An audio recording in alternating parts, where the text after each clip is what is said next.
Hi, I'm George, and today I'm going to talk to you about the Roots of Love plaque. Now, it's turned out to be one of our most popular plaques, and I'll tell you the evolution of how it came about. Let me show you this piece first.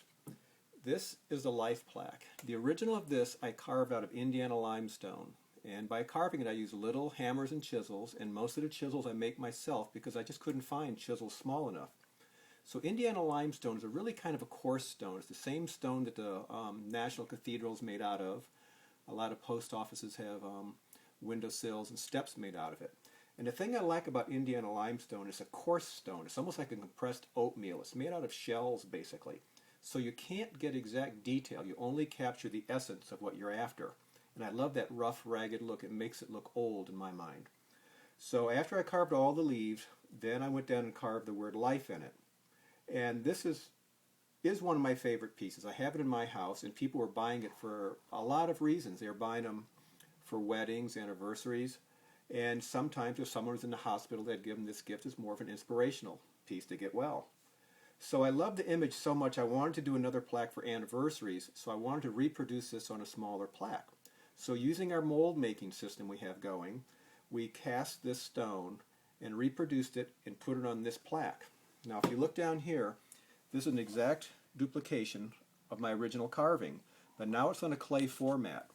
So once we had it set in there, the hearts were sculpted. This little bit of almost like a Celtic border kind of simulates the roots.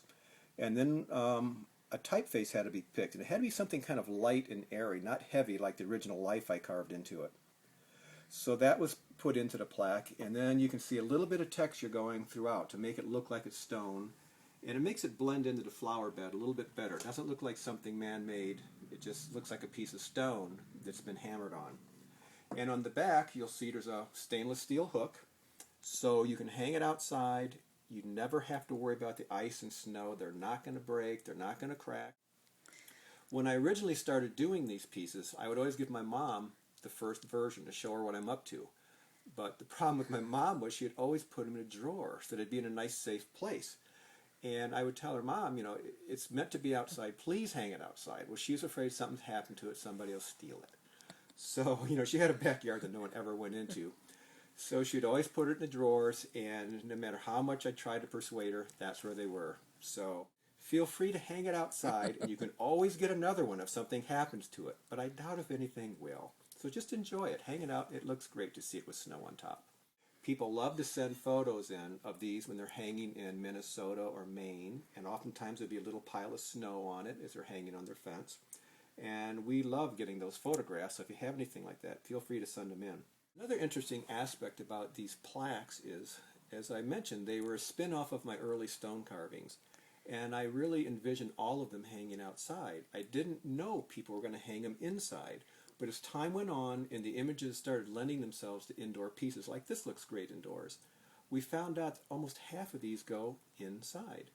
So once we realized that, we started doing smaller pieces. And some of the images you might have seen in the catalogs are really quite small. We call that windowsill garden. So maybe on your kitchen window you could line up a few of these little images of botanicals or bugs or birds, and they look like cute little stones that were brought in from 200 years ago and lined up on the windowsill. So this business has really just kind of evolved into what people like to see. Naturally I carve what I like that keeps me going. But to listen to how people use these really has a big influence in what I do next. So thanks for your input.